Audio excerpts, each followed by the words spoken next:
कणों के निकाय की गति और घूर्णी गति से संबंधित प्रश्न बैंक पर आधारित न्यूमेरिकल, जो कि क्वेश्चन नंबर 4 है। कोई बच्चा किसी घूर्णी मंच पर अपनी दोनों भुजाएं फैलाकर खड़ा है। कोई बच्चा है और वह घूर्णी मंच पर अपने दोनों हाथों को ऐसे फैला करके खड़ा है और घूर्णी मंच घूर्णन गति भी कर रहा है। घूर्णी मंच को 40 रेवेन्यू पर मिनट से घूर्णन कराया जाता है। ठीक है ना। पहले बच्चा क्या करता है, दोनों हाथों को, दोनों भुजाओं को फैला करके खड़ा है और घूर्णी मंच 40 रेवेन्यू पर मिनट से घूर्णी गति कर रही है। अब बच्चा अपने दोनों हाथों को सिकोड़ लेता है। मीन्स दो कंडीशन बन रहे हैं। पहला कंडीशन जब वह दोनों भुजाओं को फैला करके खड़ा है, दूसरा कंडीशन जब वह दोनों हाथों को सिकोड़ रहा है। तो उस समय पर जो जड़त्वाघूर्ण बनेगा, जब वह हाथों को सिकोड़ रहा है, उस समय जड़त्वाघूर्ण आरंभिक जड़त्वाघूर्ण से 2/5 गुना हो जाती है। ठीक है, 2/5 गुना हो जाती है। इस स्थिति में उसका कोणीय चाल ज्ञात कीजिए और यह मानिए कि घूर्णिका की घूर्णन गति घर्षण रहित है। ठीक, अब घूर्णिका की घूर्णन गति है वह घर्षण रहित है। मीन्स बाह्य बल, कुल बाह्य बल 0 है।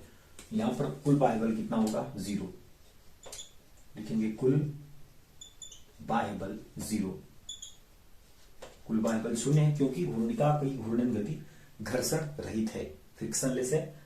जब घर्षण रहित है तो बाह्य बल लगेगा ही नहीं, वह 40 रेवेन्यू पर मीटर से घूर्णी गति करती रहेगी। अब जब कुल बाह्य बल 0 है तो लग जाएगा क्या, कोणीय संवेग संरक्षण का नियम। कोणीय संवेग संरक्षण का नियम। कोणीय संवेग संरक्षण का नियम क्या है कि जब किसी निकाय पर कोई बाह्य बल न लगे तो उसका संपूर्ण कोणीय संवेग नियत रहता है। मीन्स आई ओमेगा इक्वल क्या होगा इस कंडीशन पे, यदि इसको लिखना चाहें तो आई ओमेगा इक्वल हो जाएगा कांस्टेंट, मीन्स नियतांक। ठीक है, आई ओमेगा हो जाएगा कांस्टेंट। अब देखो यहाँ पे जड़त्वाघूर्ण क्या है, जड़त्वाघूर्ण आरंभिक जड़त्वाघूर्ण से 2/5 गुना कर ले। ठीक है, मीन्स जड़त्वाघूर्ण हमें 2 दिए हैं और एक हमें कोणीय चाल दिया हुआ है और हमें दूसरा कोणीय चाल ज्ञात करना है। आई ओमेगा कांस्टेंट हो गया, इसको अपन लिख सकते हैं क्या, I1 omega 1 equal I2 omega 2। ठीक, कोणीय संवेग संरक्षण के नियम से आई ओमेगा कांस्टेंट हुआ तो I1 ओमेगा 1 इक्वल होगा I2 ओमेगा 2 की, है ना। अब I1 ओमेगा 1 जो है इसको हम लिख सकते हैं बिफोर फोल्डिंग हैंड्स, मीन्स हाथों को सिकोड़ने के पहले, बिफोर फोल्डिंग हैंड्स, इसको ऐसे समझ सकते हैं, इसको लिख लो बिफोर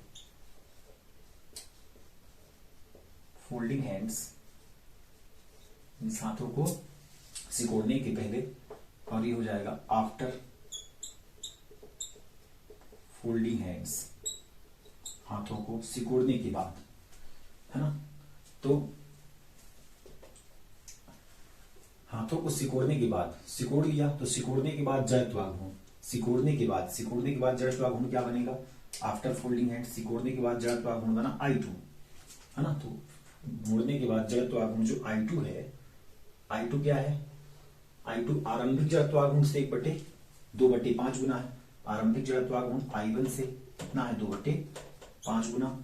ठीक है, मोड़ने, हाथों को सिकोड़ने के बाद जड़त्वाघूर्ण जो बन रहा है वह आरंभिक जड़त्वाघूर्ण I1 से 2/5 गुना है।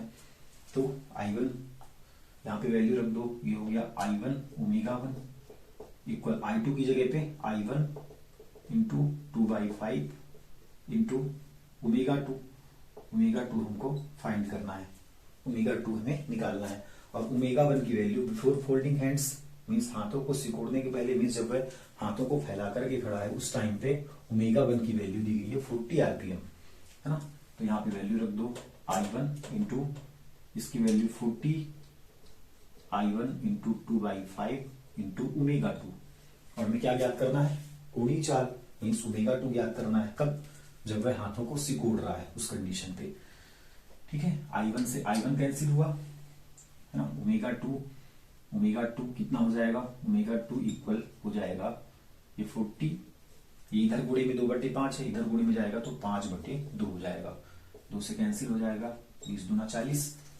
ठीक, तो ओमेगा 2 की वैल्यू कितनी आ गई, ओमेगा 2 इक्वल हो गया 5 दूना 20 गुणा 5, मीन्स ओमेगा 2 इक्वल 100 रेवेन्यू पर मिनट। ये कोणीय चाल हो गई, ठीक है ना, बस इतना ही लगाना है। ठीक, तो डेरिवेशन समझ आया। कोई बच्चा है जो कि घूर्णी मंच पर अपनी दोनों भुजाओं को फैला करके खड़ा है, तो उस समय पे उसकी कोणीय चाल या घूर्णी मंच को गुणन कराया जाता है 40 आरपीएम से, ठीक है ना। तो घूर्णी मंच का कोणीय चाल दिया हुआ है 40 आरपीएम। अब बच्चा अपने दोनों हाथों को सिकोड़कर अपना जड़त्वाघूर्ण, प्रारंभिक जड़त्वाघूर्ण का 1/2/5 गुना कर लेता है, तो इस स्थिति में कोणीय चाल हमें निकालना है, मीन्स ω2 हमको फाइंड करना है आफ्टर फोल्डिंग हैंड्स। हाथों को सिकोड़ने के बाद हमें कोणीय चाल बताना है, और हाथों को सिकोड़ने के पहले कोणीय चाल 40 है, ठीक है ना।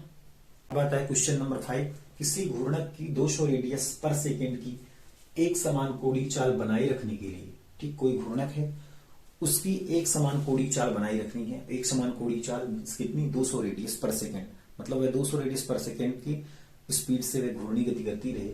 ये बनाए रखने के लिए एक इंजन द्वारा 180 न्यूटन मीटर का बलाघूर्ण परिसित करना आवश्यक है।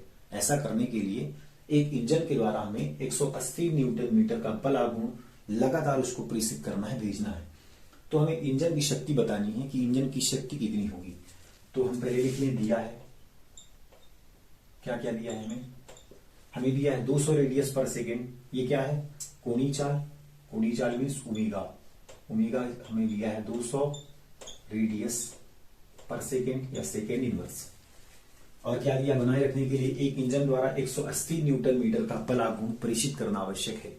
मीन्स बलाघूर्ण हमें दिया है टाउ इक्वल 180 न्यूटन मीटर। तो हमें क्या फाइंड करना है, इंजन की शक्ति निकाल ली हमें शक्ति ज्ञात करना है, ठीक है। तो शक्ति क्या हो जाएगा, शक्ति बराबर हो जाएगा ओमेगा इंटू टाउ, है ना। शक्ति बराबर कोणीय चाल गुणे बलाघूर्ण।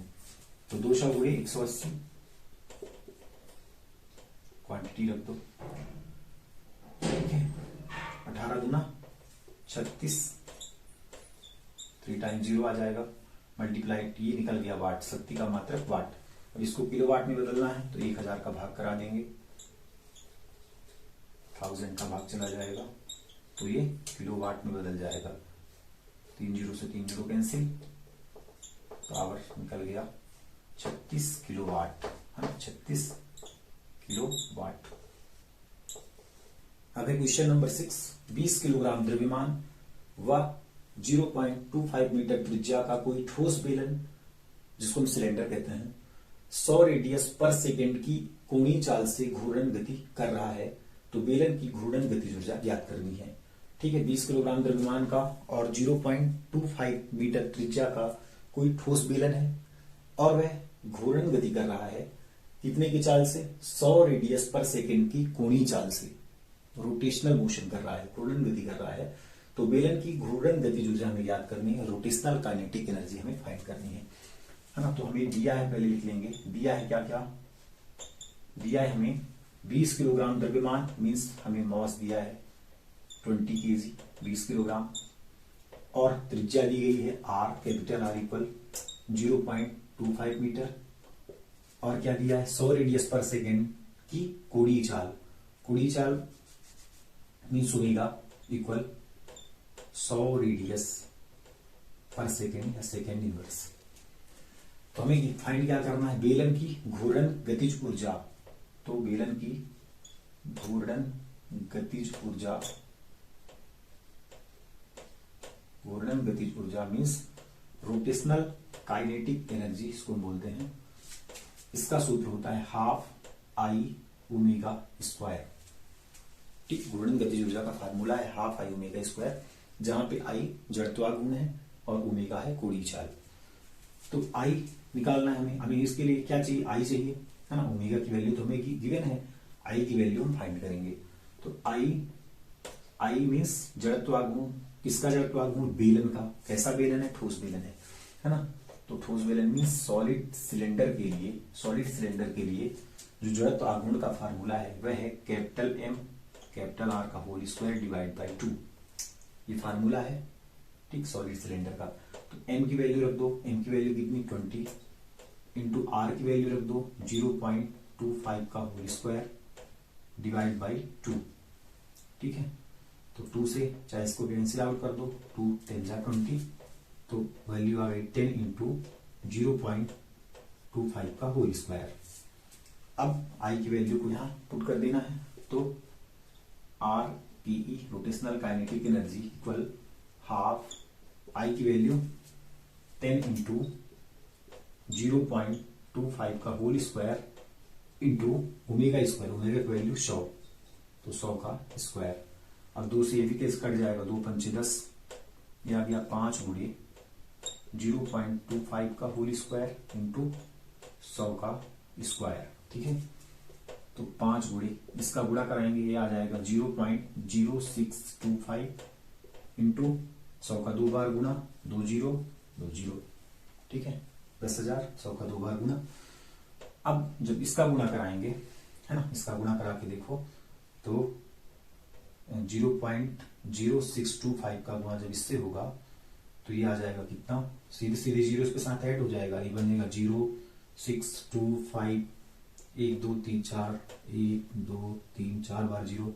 ठीक, डेसिमल देख लेंगे तो 1 2 3 4 अंक के बाद डेसिमल, 1 2 3 4 अंक के बाद डेसिमल यहाँ लगेगा, और डेसिमल के राइट साइड टोटल 0 है, ये कैंसिल आउट हो जाएंगे, बचेगा कितना, केवल 0.625 मीन्स 625, है ना। तो 5 गुणे ये कितना बन गया, 625, गुणा करा लो, 55 25 5 हासिल 2, 5 दूना 10 2 12, 1 6 पंचे 30 31, 3125, है ना। अब गतिज ऊर्जा आ रही है तो ऊर्जा का मात्रक होता है जूल, ये निकल गया रोटेशनल काइनेटिक एनर्जी, है ना। ये वैल्यू हमको फाइंड हो गई।